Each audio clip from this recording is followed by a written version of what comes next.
Bonjour et bienvenue. Aujourd'hui, on va se pencher sur un sujet assez délicat. Oui, bonjour. Un sujet souvent débattu. Le lien possible entre regarder du porno et les problèmes d'érection. Exactement. Surtout chez les hommes plus jeunes, c'est ça qui interpelle. C'est ça. Alors, pour cette exploration, on s'est basé sur une analyse assez dense qui compile des études scientifiques, des mécanismes potentiels, des avis d'experts aussi. Oui, des sources variées. Le but, c'est vraiment d'essayer de démêler un peu tout ça.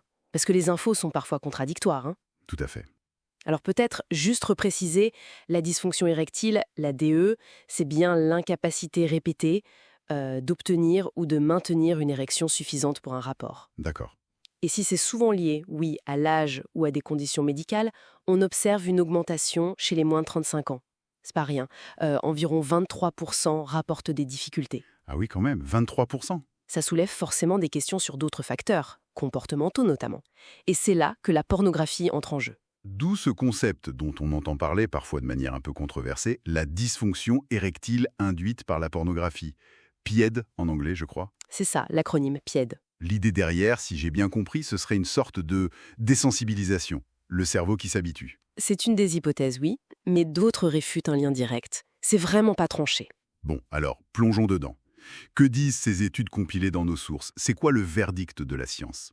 Eh bien, c'est là que, comment dire, ça devient intéressant, parce que les preuves sont vraiment contradictoires. Il n'y a pas de consensus clair. D'un côté, on a des études qui indiquent un lien.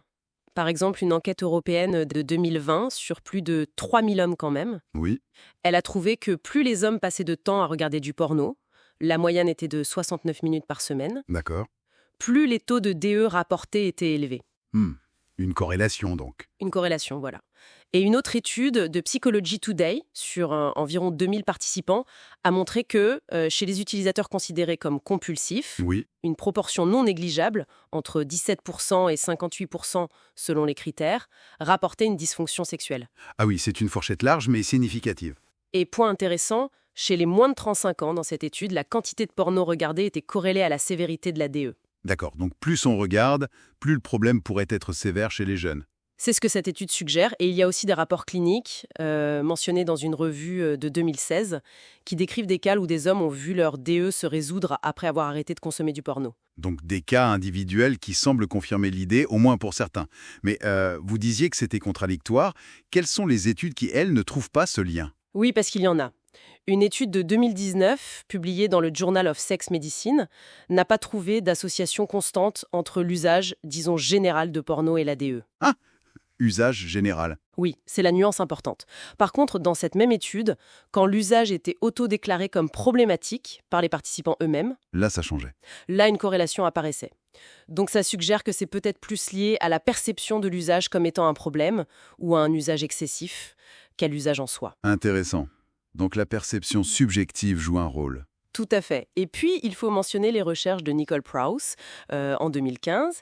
Ces travaux en laboratoire n'ont pas montré de relation négative. Pas de lien négatif du tout. Non. Et même, l'étude suggérait que pour certains hommes, regarder de la pornographie pouvait augmenter la réponse d'excitation sexuelle mesurée physiologiquement. Attendez, augmenter. Mhm. Mais ça va un peu à l'encontre de l'idée de désensibilisation, non? Exactement. C'est pour ça que c'est si complexe. Ça montre bien la divergence des résultats. Bon sang. Alors, comment on explique ça? Quels sont les mécanismes possibles qui sont évoqués dans les sources s'il y a un lien existe, même s'il est nuancé ou lié à l'usage problématique? Les sources avancent plusieurs hypothèses pour expliquer comment ça pourrait fonctionner. La première, c'est bien cette idée de désensibilisation. Oui, on en parlait. L'exposition fréquente à des contenus très, très stimulants, souvent irréels, pourrait élever le seuil nécessaire pour atteindre l'excitation dans une interaction réelle avec un partenaire. Le cerveau demanderait toujours plus, quoi. D'accord, comme une accoutumance. Voilà. Deuxième piste, les facteurs psychologiques. Ça, c'est important. Des attentes irréalistes concernant le sexe, les corps, la performance, Créé par le porno. oui, qui pourraient mener à de l'anxiété de performance dans la vraie vie. Et puis, il y a aussi la honte, la culpabilité liée à la consommation de porno qui peuvent jouer un rôle négatif sur la fonction sexuelle. L'aspect mental donc, l'anxiété, la pression. Exactement. Et enfin, troisième hypothèse souvent citée, l'impact neurochimique. La chimie du cerveau. Oui. L'idée, c'est que le porno, surtout en ligne avec sa nouveauté constante, provoquerait des pics de dopamine, d'adrénaline peut-être, et ces niveaux seraient difficiles à égaler lors d'une interaction avec un partenaire réel, plus routinière, disons. Ah, donc ça créerait un décalage entre l'excitation attendue ou habituelle et la réalité. C'est une des théories neurochimiques, oui. D'accord. Désensibilisation, psycho, neurochimie, plot twist. Et les experts eux-mêmes, ils se tirent un peu dans les pattes, non? Vous parliez de Nicole Prause qui minimise. Oui, les avis divergent aussi chez les experts cités.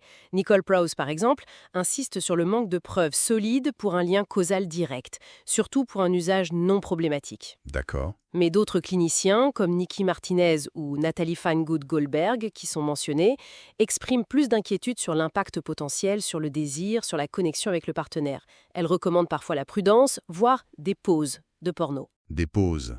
Genre arrêter complètement pendant un temps? Oui, c'est une stratégie parfois suggérée, notamment une pause de 90 jours pour voir si ça a un effet sur la fonction érectile ou le désir.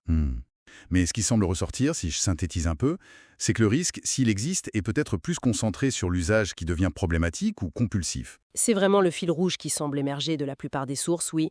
La distinction entre usage général et usage perçu ou avéré comme problématique est cruciale. D'accord. Et bien sûr, le contexte actuel, avec l'accès hyper facile via Internet, 24/7, et aussi la stigmatisation qui entoure encore l'ADE, ça complexifie énormément la situation et la recherche. Oui, c'est un sujet sensible à aborder. Donc, au final, ce qu'on retient de cette exploration, c'est surtout la complexité, en fait. Absolument. Pas de réponse simple, pas de oui ou non définitif sur un lien de cause à effet direct entre regarder du porno en général et avoir des problèmes d'érection. C'est ça. La nuance clé, c'est vraiment cet usage problématique versus général. Et il faut rappeler que l'ADE, c'est multifactoriel. Exactement. Il y a tellement d'autres causes possibles, physiques, vasculaires, neurologiques, hormonales et bien sûr psychologiques, comme le stress, la dépression, les problèmes de couple. Le porno ne serait au mieux qu'un facteur parmi d'autres pour certaines personnes. Donc, pour ceux qui s'inquiètent, que disent les sources comme piste d'action? Alors, plusieurs choses sont évoquées. D'abord, s'auto-évaluer. Est-ce que ma consommation me semble excessive? Est-ce qu'elle interfère avec ma vie? Si oui, envisager de réduire ou faire cette fameuse pause de 90 jours suggérée par certains, pour observer. D'accord. Une auto-évaluation et une possible modération. Ensuite, et c'est fondamental, consulter. Un médecin d'abord, pour écarter toutes les causes médicales possibles. C'est la priorité. Oui, très important. Et potentiellement un thérapeute ou un sexologue pour discuter des aspects psychologiques, des attentes, de l'anxiété ou de la dynamique de couple. Explorer toutes les pistes, en somme. Voilà. Et il faut aussi dire qu'on manque encore de recherches de haute qualité, notamment des études d'intervention qui suivraient des gens sur le long terme pour vraiment comprendre les liens de cause à effet. Donc, le débat scientifique n'est pas clos. Loin de là. Bon, pour terminer, peut-être une petite réflexion à laisser à nos auditeurs. Face à cette omniprésence des contenus porno aujourd'hui et ce débat qui persiste, comment répartit la responsabilité? Quelle part pour l'individu dans la gestion de sa conso, de ses attentes, et quelle part pour la société, dans l'éducation, la sexualité à l'ère numérique, par exemple?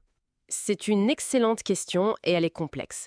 Il y a sans doute une responsabilité individuelle dans la conscience de sa propre consommation et de ses effets, mais aussi une responsabilité collective à fournir une éducation sexuelle plus réaliste, à déstigmatiser les troubles sexuels pour encourager la consultation et peut-être à réfléchir à l'impact de l'accessibilité permanente de ces contenus très spécifiques. Une question ouverte donc, qui dépasse le cadre purement médical. Merci beaucoup pour cet éclairage nuancé. Merci à vous.